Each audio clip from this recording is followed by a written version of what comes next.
tongue-tied, you know. And I have to say, you hung with it really well. You know, sometimes after we start off strong, we kind of, you know, get a little tired and so forth. You hung with it to the very end. You did a very good job. Very proud of her. That's the kind of person she is. Brenda doesn't give up easily. You know, that's a good thing to mention, because we have a lot of people to say nice things about this morning. First of all, just go ahead, while I'm thinking about it, remind you that next Sunday, Jeff will be preaching and leading the service. And so I know you want to hear that. And he came up to me last week and he said, would you believe, it's a God thing, I don't remember the exact words, but he said it must be a God thing. The scripture for the lectionary for the 26th just fits right in with the theme of evangelism.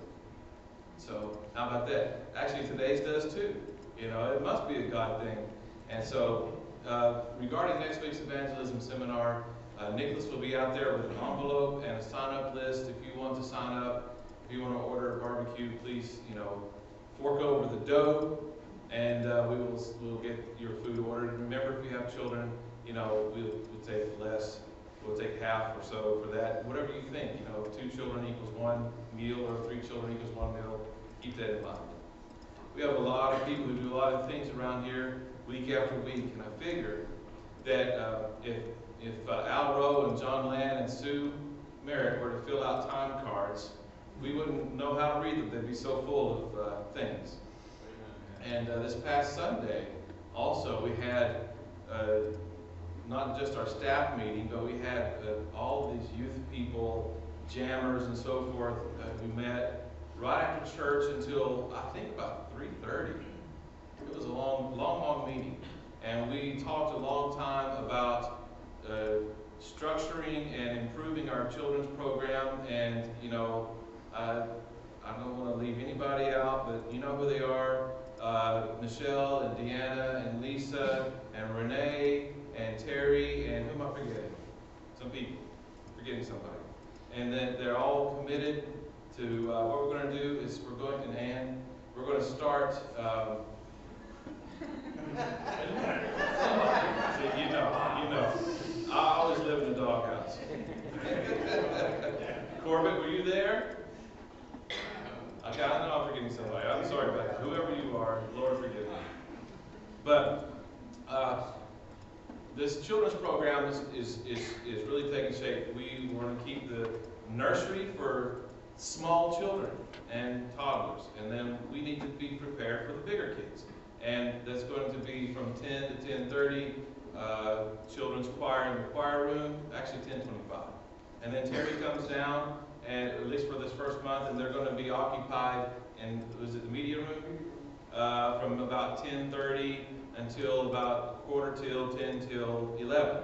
And then they'll come up here and get ready for worship. You notice that there was no children's moment today. We will reserve children's moment for the 4th Sunday, which we're going to call Family Worship. And on Family Worship Day, the 4th Sunday or the 5th Sunday of the month, we will all worship together. And on that day, we'll have a children's sermon, and the children will be with us. Yes. Have you talked to her already? There you go. And Wilma is our official children's moment speaker. Which you know what a great job she does. We have never forgotten the Happy Box, or what was the name of that box again? Happy, yeah, that's it, yeah. Happy Box. So we'll never forget that. So you see there's a lot of structure there. And then, so all the Sundays we have jam. They will be downstairs, of course, and they will be divided up by age group. So we're getting that children's program really, really solidified, and that's good, because we want children to come in, and we want to make sure that we're ready for them. I also need to mention that I think Lisa and Michelle came to church this week, and probably who? They spent at least 4 or 5 hours here. At least 4 or 5 hours. At least that I know of. Let me just praise them a little bit. So Lisa and Michelle Lisa East and Michelle Shimizu got here about 10 a.m. on Friday, and you said Shimizu, I want to say Gesundheit there for a second. and stayed here till at least 2 or 3 that I know of on Friday, and organized all of our children's ministry supplies, cleaned out rooms, while I was helping with the food pantry stuff, if you just went downstairs and looked, and if you know what it looked like before, how wonderful it looks down there now, with everything organized and things for our kids to kind of set aside as to where it would get spread around and messed up. It's just very amazing. I'm very grateful for them spending their time, spending their Fridays up here. Spending this past Friday. So it's a significant dent. Significant. Yes, because that old kitchen looks a lot better already. Yes. So we want to praise you ladies and all of you jammers for that work. Angelita is in the nursery right now. She's been in there from the beginning, watching about 3 or 4 children, I do believe. So we're covered. We're doing it. This afternoon, Jerry is leading a meeting of the stewardship. What do we call this, Jerry? I'm messing it up here. We'll just call it stewardship committee or the dream team. Catch the Vision is the official title. Catch the Vision is the official title. So Jerry is heading up the stewardship campaign. Catch the Vision is what we want to call it.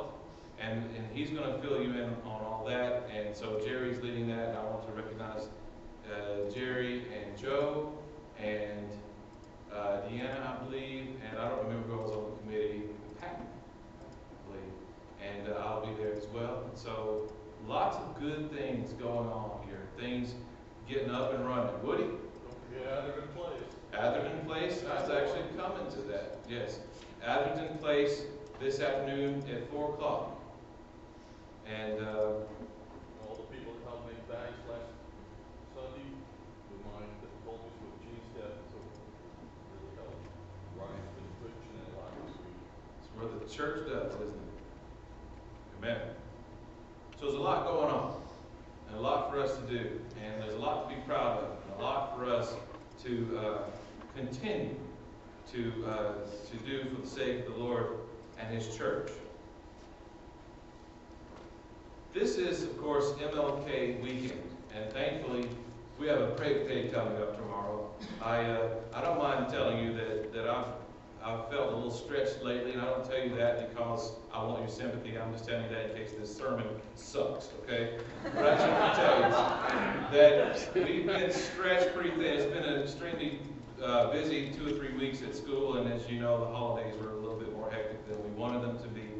And so I'll tell you that. With the MLK weekend coming up, though, we can ask ourselves a lot of questions. And one question I want to start out with is this. What does it mean to be an American? You know, for Martin Luther King, one of the answers to that question is you can't call someone an American if you deny them their rights. Therefore, he led, as you know, his civil rights movement and made a tremendous change in this country with the help of many, many others. Recently, one of my students in class was talking about something. I don't remember the exact conversation, but this girl was born here in the United States, but her family are from Vietnam.